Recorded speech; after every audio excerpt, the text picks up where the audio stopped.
Let's look at this Venn diagram. So we have two events, A and B, and we have a space. Let's say in this space we have 100 people. A is a set of people that are under 20 years old, and B is a set of US citizens, for example. So this intersection of A and B is basically US citizens in this population of 100 people who are under 20 years old. So when we say probability of A, it's basically the number of people who are under 20 years old divided by total population, which is 100. For example, if you have 20 people who are under 20 years old, probability is 20%. And if you have 25 people who are US citizens among these 100 people, the probability of B is 25%. And joint probability of A and B is the number of people who are both under 20 years old and US citizen. For example, this is 5. So joint probability of A and B is 5 out of 100, 5%. But what is a conditional probability? When we say joint probability of A and B, we can rewrite that as conditional probability of A given B times probability of B, or probability of B given A times probability of A. But let's see where that comes from. What's the probability of a person among this population? We randomly choose a person out of this 100, and they are, if I tell you that they are a US citizen, they are one of those 25 people, what's the probability that they are under 20 years old? So the formula for that is to divide this area. We know that we have five people who are both under 20 and US citizen. So 5 out of, and we already know that the person is a US citizen. So I'm only looking at this circle. I'm looking at the circle of 25 people, and the probability that they are also under 20 years is 5 divided by 25.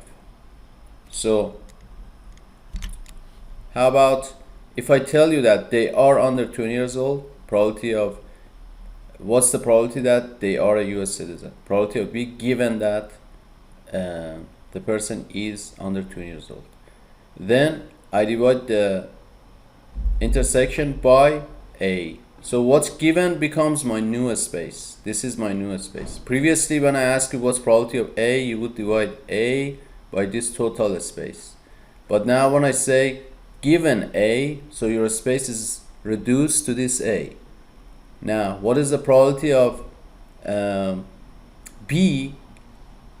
What's the probability of B happening if you're only looking at A? So it's this area.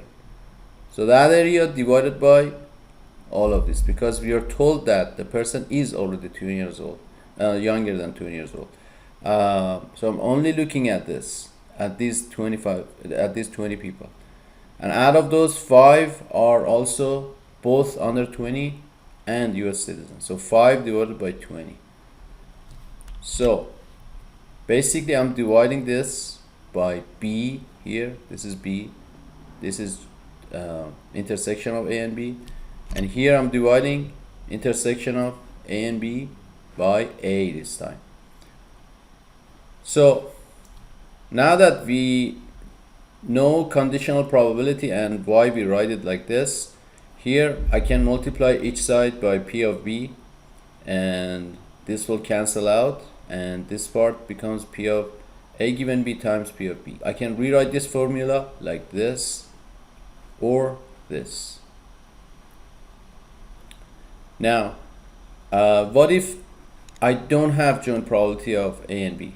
Keep P of B here, but I'm going to replace joint probability of A and B with this piece, because sometimes we don't know all this information. We don't have this 25 and 20 and 5 and 100. We don't have all of this. If we do, we just use this simple formula. Here, for example, you are only given that the information that if a person is under 20 years old, certain number of them are US citizens, right? That information is given to you. Or if you're looking for probability of B given A, sometimes you don't have this piece, but you do have these piece. So you can rewrite it as this. So I want you to pay attention to a pattern here. My formula from now on for conditional probability is going to be this. Please note that the condition is always the denominator. Condition is always the denominator, because I'm looking at my space reduces to that condition, as I said before. And in the numerator on top, I basically swap these and I multiplied by the condition. So what happened? So I explained why this happens. Now I want to show you a way to memorize it. So I move the condition here, and then I swap these two. You see, it's B given A. Now I write A given B, and I always multiply. A conditional probability by the condition.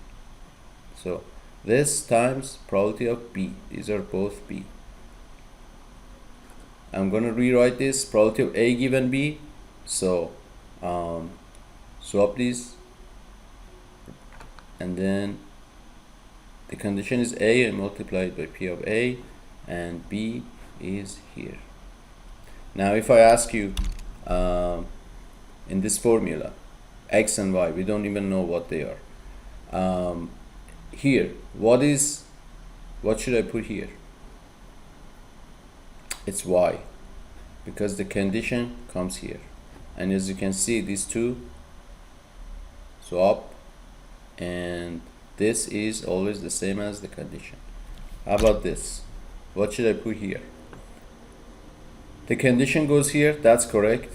Here I'm gonna write Y given W times P of W. Alright, that's it.